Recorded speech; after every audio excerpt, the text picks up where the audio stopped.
my roller coaster life are important. Number one, I think you should become an information glutton. You need to at all times, but especially in difficult times when you're looking for opportunity. Find out everything you can about what's going on in your market, other markets. Grab onto every piece of information you can. I'm going to tell a quick story how I learned this a very hard way. I was a young entrepreneur. This goes back 20 years ago. And there was a very successful real estate owner in my area named Loomis Grossman. He's since passed away. He was about 82 at the time of this story I'm about to tell you. Loomis Grossman calls me up one morning. He says, he talked real fast and kind of gruff.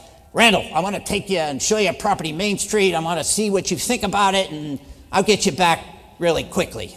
So I say, okay, Loomis Grossman wants my input. That's good.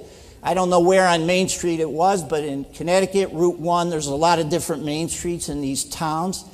So he picks me up the next day at 9 a.m. We get in his Cadillac. He's one of these guys who's always looking at you when he's driving, which was just miserable. And he's fast, and he had an incredible bladder. He never stopped.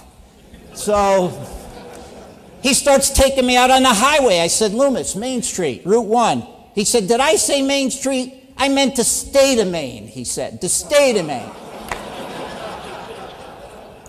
7 hours later, we hit Maine. 7 hours back. It was the worst 15 hours of my life. And he didn't really care about this deal in Maine. He just had heard I was some kind of smart, clever entrepreneur. And it was a brain drain. It was a 14-hour, hey, what do you think about this deal? What do you think about this broker? Have you heard any tenant information? Oh my gosh. But it taught me information. You never know when that one little piece of information is going to turn into something really, really great for you. Now, besides being a real estate guy, I've invested. I've been a bit of an angel investor. And just to show you how sometimes things really work out, about 8 years ago, I started a kids' shoe company, of all things.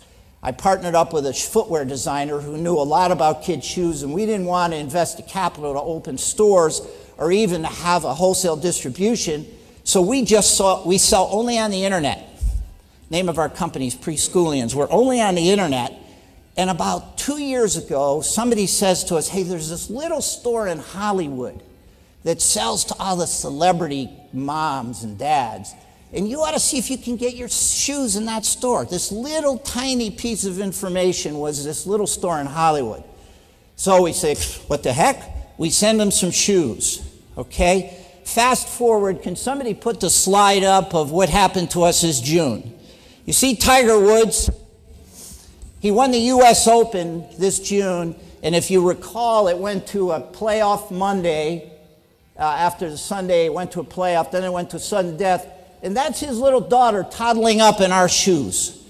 Because his wife bought 25 pairs of our shoes in that little tiny store in Hollywood that we just serendipitously had heard about. Now, I asked a publicist one day, what would it cost, just out of curiosity, what would it cost to get Tiger Woods to allow us to put our shoes on his kids' feet after he wins the U.S. Open with, 30 million people watching? There's no price.